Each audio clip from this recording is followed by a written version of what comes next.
One coated corn kernel. That's all it takes.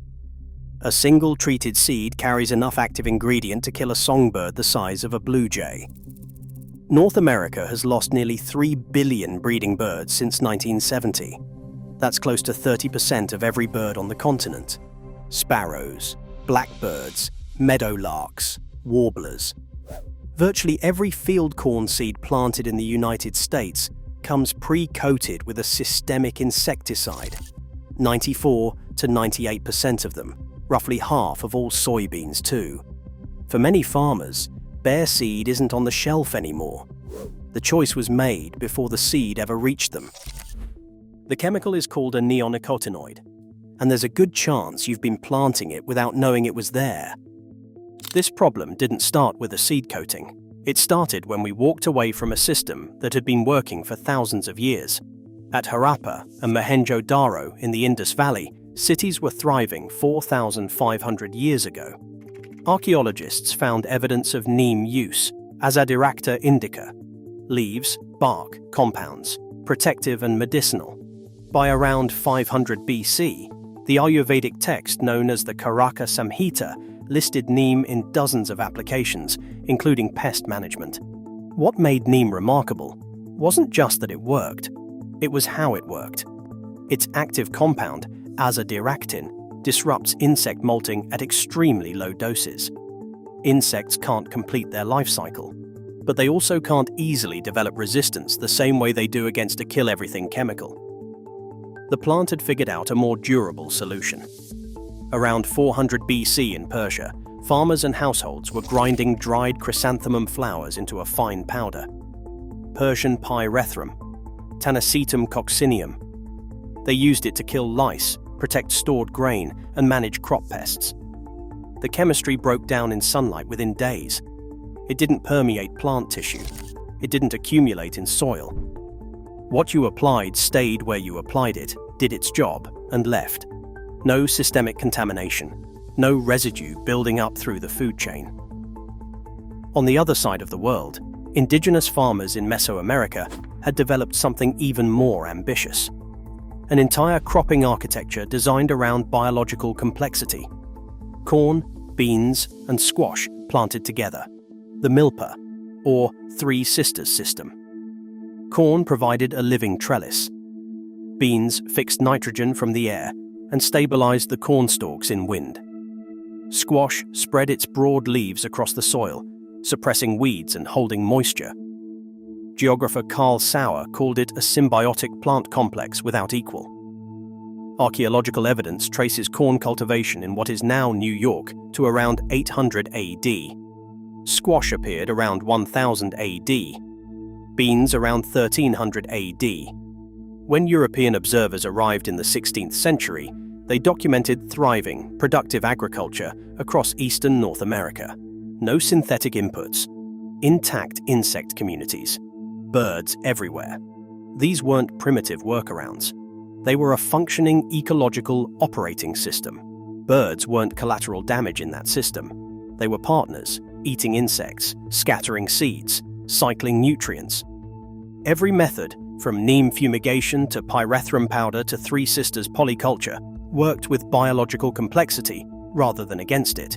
And if you want to reclaim these lost truths, subscribe to Grasslink so you don't miss the hidden architecture of our future, because that operating system didn't fail. It was replaced. First by DDT and other synthetic pesticides in the mid-20th century. Then, in the 1990s, by something quieter, more pervasive, and almost completely invisible. Imidacloprid was registered in the United States in 1994. Clothianidin and thiamethoxam followed. Before any of them reached commercial scale, EPA scientists had already flagged the problems. Persistence in soil, mobility into groundwater, high toxicity to aquatic invertebrates, significant exposure risk for birds. The reviews were internal. The registrations proceeded anyway. Under federal pesticide law, there is a category called a treated article. The rule is buried in federal regulations. It was written to cover things like anti-mold paint on lumber or preservative-treated wood. The idea was simple. If a pesticide is applied to a product to protect that product and it stays inside, no separate registration is needed. The product is already regulated. The pesticide is incidental. The EPA applied that same exemption to neonic-coated seeds. The logic was that the coating protects the seed and the germinating plant. So the seed became the treated article, and the insecticide inside it became, legally, invisible. No federal registration required. No tracking. No requirement to report how many coated seeds went into the ground. Not which counties. Not how many acres. That single classification decision meant that one of the largest insecticide deployments in modern history happened largely off the books. A Penn State analysis documented what followed. In 2000, fewer than 30% of US corn acres were planted with neonic-treated seed. By 2011, that number had reached at least 79%. Soybean acres with neonic treatments rose from under 5% to at least 1/3 over the same period. The researchers described it as a major surge in insecticide-treated cropland. There was no public announcement, no new registration event, no moment where the shift was counted, measured, or disclosed. It happened inside seed bags, in seed catalogs, upstream of any farm decision. By the early 2010s, finding untreated corn seed had become, in the words of the people who tried, nearly impossible. Seed companies had quietly removed bare options from their catalogs. This was not a sudden purge. It was a slow disappearance. Variety by variety, season by season, the untreated options stopped being listed. If you wanted it, you had to know to ask, and you had to ask months before planting. That is not accidental. These are not seed companies that also sell chemicals. They are chemical companies that also own seed genetics. 4 firms now dominate the US seed and agricultural chemical markets: Bayer, Corteva, ChemChina's Syngenta Group, and BASF. Bayer and Corteva alone controlled nearly 72% of US corn seed sales between 2018 and 2020. The bundled model creates a powerful incentive to make treated seed the default. One company sells the trait, the seed, and the coating together. Bare seed does not generate a chemical sale. In 2014, the EPA published its own economic analysis of neonic seed treatments on soybeans. The finding was stark. Compared to the next best alternative pest control methods, neonic seed treatments likely provided growers $0 to $6 per acre. In many cases, the benefit was zero.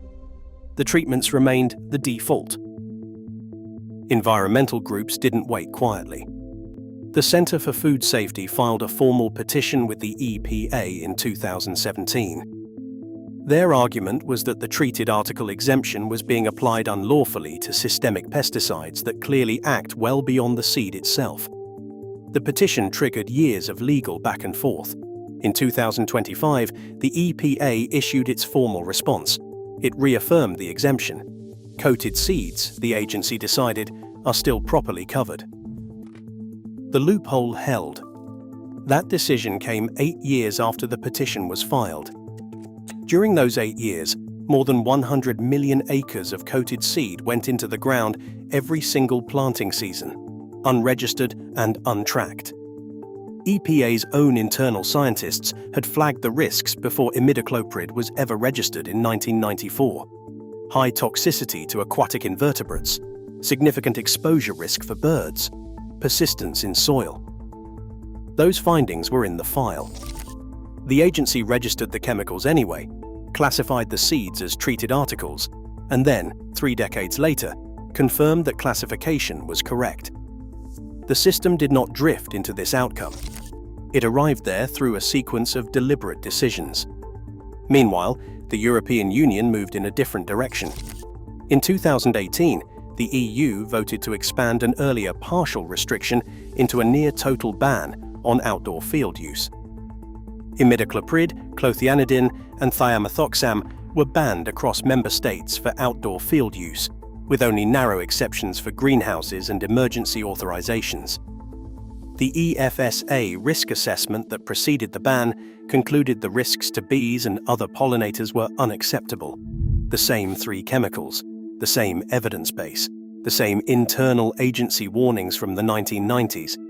2 different answers. In Europe, the burden of proof shifted to the chemical. In the United States, it stayed on the birds. In the United States, the chemical is still invisible.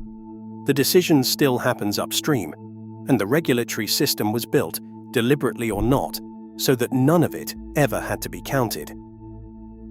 The data didn't arrive all at once. It came in pieces, from different countries, different species, different research teams. Each piece pointed in the same direction. Start with the body. The American Bird Conservancy's review established the dose. A single neonic-coated corn kernel carries enough active ingredient to kill a songbird the size of a blue jay. But the long-term picture is darker. During egg-laying season, just 1/10 of a treated corn kernel per day is enough. That pushes many species into reproductive failure. Infertile eggs, dead chicks, breeding seasons that produce nothing. You don't see that as a kill event. You see it as an empty nest. In 2017, researchers at the University of Saskatchewan caught wild white-crowned sparrows during spring migration. They gave them measured doses of imidacloprid, not lethal doses, just 10 to 25% of what would kill them outright. 3 days later, the birds had lost roughly 17% of their body mass. Their fat reserves, the fuel they burn on migration, had burned down fast, and their navigational sense had shifted. They were veering off their migratory route. Birds that should have been heading north were heading somewhere else. Low-dose exposure, the kind a bird actually encounters in a planted field, was enough. A migrating bird knocked off course misses its breeding window. That same year, in California, 26 American goldfinches were found dead. An imidacloprid drench had been applied to street trees nearby. Residue analysis found imidacloprid in their crops, in their gizzard contents, in their liver tissue. They had eaten contaminated seeds. Those were documented kill events, most aren't. The Environmental Protection Agency's own incident reporting threshold requires 50 dead songbirds before an event must be recorded. Smaller kills go unlogged. The treated article exemption means no tracking. The incident threshold means most deaths don't count. The system was built to miss what it was supposed to measure. The landscape-level data filled in what individual kill events could not. In the Netherlands, researchers mapped imidacloprid concentrations in surface water against annual bird population counts. In areas where imidacloprid contamination was high, insect-eating bird populations declined by roughly 3.5% every year. The decline appeared only after imidacloprid's introduction in the mid-1990s. Before that, no signal. After that, a steady, consistent drop. The 2014 paper in Nature by Hallmann and colleagues made the connection explicit. A 2020 study in Nature Sustainability extended that finding across the United States. County-level neonic use correlated with significant population declines in grassland birds and insect-eating species. The pattern held across regions, across bird types, across years. It was not one bad season in one place. Here is the mechanism that connects all of it. Up to 95 to 97% of the active ingredient on a coated seed never reaches the plant. It leaches from the seed into surrounding soil. It moves into groundwater and surface water. Between 2011 and 2014, the US Geological Survey sampled streams across the country. At least one neonic turned up in 53% of sampled waterways. Imidacloprid alone appeared in 37%. These chemicals do not flush out quickly. They persist in soil for up to 1,000 days, roughly 3 years. A single planting season of coated seed can contaminate the surrounding environment through multiple bird breeding cycles. Rosenberg and colleagues published their landmark count in Science in 2019. It found a net loss of 2.9 billion breeding adult birds in the US and Canada since 1970. That is nearly 30% of the continent's bird life. Grassland birds were down more than 50%, some 700 million individuals. The species hit hardest were insect eaters and seed eaters, the ones most likely to encounter a coated seed, the ones most likely to eat insects from contaminated soil. Then France banned outdoor neonic use in 2018. By 2022, insect-eating bird populations in formerly treated landscapes had climbed roughly 2 to 3%. It is early. The study's own authors call it a weak recovery and note a full rebound may take decades, but the direction reversed. Chemical pressure dropped and birds tentatively started coming back. You don't need a farm to opt out. You don't need a big yard. You need one seed packet, one corner of dirt, or one shrub. Start with the seed itself. The word to look for is untreated, not organic by default, not non-GMO by default. Specifically, untreated. High Mowing Organic Seeds sells certified organic, non-GMO corn. Packets start around $6 to $8 for 60 to 75 seeds. Johnny's Selected Seeds carries untreated and organic options alongside their treated hybrids. They're listed separately, so you have to look. The treated versions are labeled, so are the clean ones. You're choosing which label to put in your cart. Even one packet matters. Every untreated seed planted is one less coated seed sold. The seed companies watch those numbers. Now use what you grow to fight back.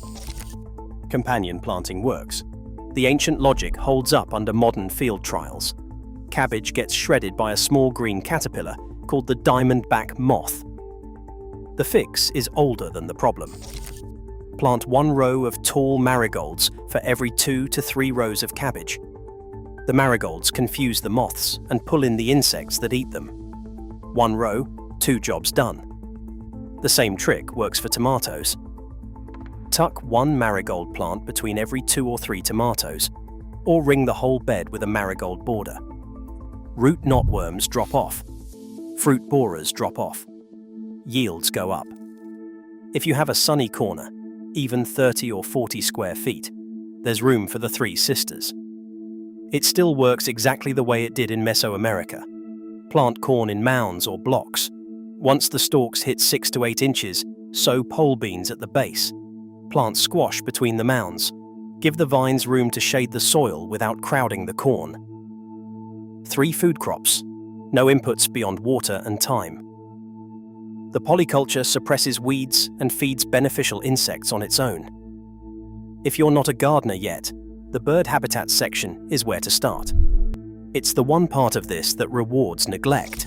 The birds need habitat more than they need your tomatoes. A flat of 38 native plant plugs runs about $65, roughly $1.70 per plant. A 32 plant tray costs around $112. Start with native fruiting shrubs like serviceberry, elderberry, and viburnum, where native. Add native grasses like little bluestem and switchgrass. Pair them with seed-rich perennials like coneflower and black-eyed Susan. Leave them standing through winter. Finches and sparrows feed on those seed heads from October through March. Add a shallow bird bath, under 2 inches deep. Refresh it every few days. Moving water draws birds far more than still water. Within 1 to 2 seasons, that border functions as real habitat. Audubon's research confirms it. Even small native plant clusters work as stepping stone habitat when enough neighbors do the same thing. That's the leverage. You're not competing with industrial agriculture. You're building something it can't. You're now the person who really reads the seed bag before it goes in the ground. Every yard running on native plants and untreated seed is a node in a network that birds can actually navigate. That network doesn't exist until someone builds it.